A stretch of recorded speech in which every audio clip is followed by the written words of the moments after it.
question mark. Ron Atkinson, my co-commentator this afternoon, what's your feeling about John Barnes? Yes, I think the one thing John Barnes has got to prove in his career is can he do it in the really big games. I think he's obviously been the outstanding player in England this year, but I think there is a question mark about when he does it when the pressure's really on. 6 goals you see in 36 caps. You would expect a little more than that. That's right. He's got all the qualities needed to unlock the top defences in the world, but at this moment in time, he hasn't done it consistently, Brian. I think a lot of people might be asking whether Germany this year is going to be his scene. Right, let's look and see somebody on the jump there by Tony Adams for Scotland. Barnes. Talked about Barnes has something to prove in big matches, Brian. I also think the Scottish Player of the Year, Paul McStay, probably has. Off, holding off Beardsley.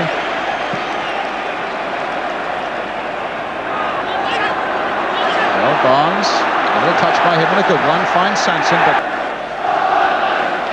Barnes again. Both Sanson and Stevens have got to take the responsibility on and try and get forward and produce telling balls into the Scottish penalty area. The flag was up in any case.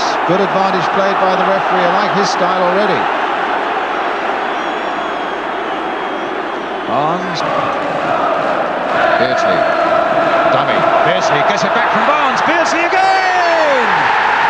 England ahead! Whistle called him back, and in the cup final, Liverpool-Wimbledon. But here he is again, this time just chipping it over. Again, Robson back. The header finds Barnes. He's stopped by Goff. Foul by Barnes.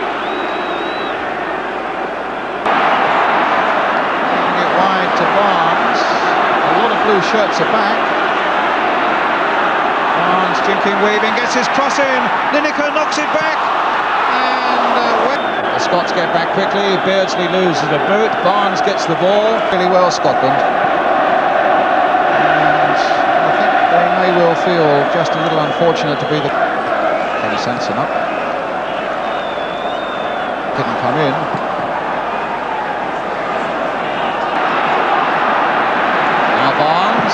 Driving it straight at Leighton. I'm thinking, Brian, if Scotland don't do something about surrendering space in wide positions, they're letting themselves in for a hiding to nothing. There he is. Beardsley. Barnes. Sanson. Good news, of course, that with Monaco having won the French Championship, both Glenn Hoddle and Mark Hateley are available for the game against Columbia Hill. Skipper.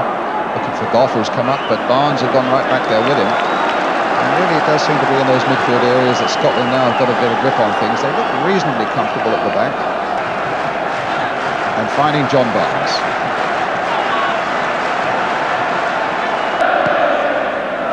Well, the incentive certainly should be there today. Good challenge by Simpson on Barnes, and England's throw. Sensibly looked a little stale, but he said he was saying yesterday he seems to have captured it all again now. Indeed, Barnes has as well.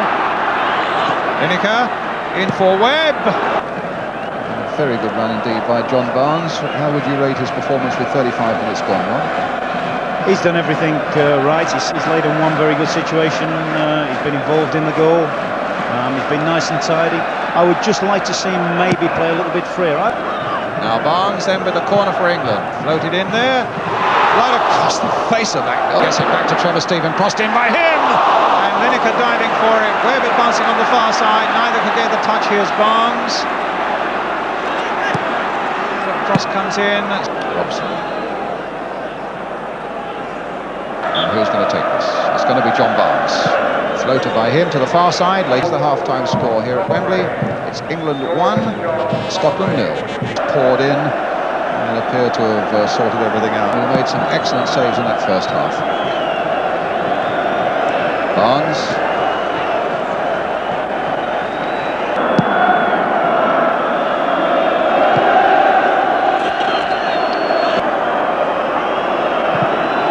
And it'll be a goal kick.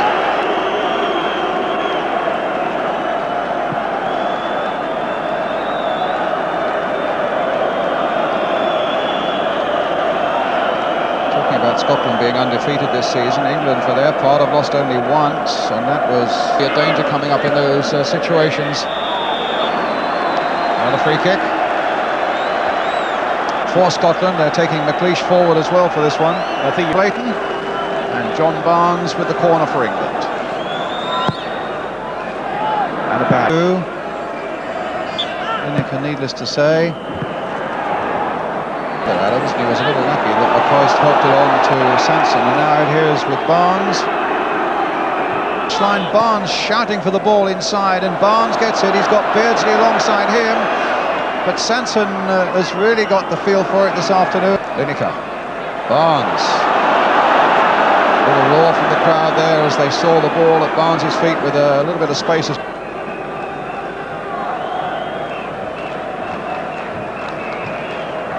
Certainly have had the better of the game, but yet hasn't stamped himself on the big games. I think this is an ideal opportunity now. He's got plenty of space, and yet he seems quite content with just to play a role, instead of now taking the game by the scruff of the neck and really turning the Scottish side inside out. And I'd like to see him just drive at the game a little bit more now. Sanson, Barnes, Sanson stopped by McLeish, or at least half stopped. It comes to Barnes. Barnes can play. Barnes.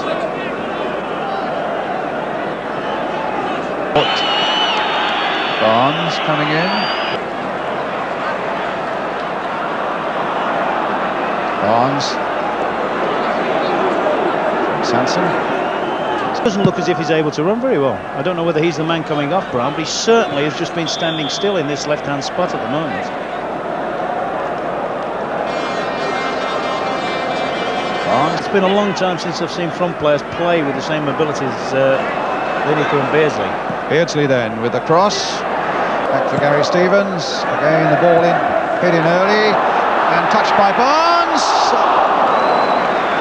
And England very close to a second goal as that ball, that header from Barnes, came off the top of the crossbar. Some good work and played in early by Gary Stevens. There's Barnes' header, and there it is bouncing off the top of the bar. And it might even come. Oh, Shilton saved that one from Gallagher with his feet. Barnes still hasn't got it away and should have done. Gallagher fell as though he was poleaxed, but the referee took no notice. And England in a spot of bother there until right at the end. Lineker. Waddle playing it in for Barnes. In goes Robson. Burns now. Barnes getting in there. Positions looking for this vital equalising goal with about 4 minutes remaining. Hit in low. Barnes for England. Nicol.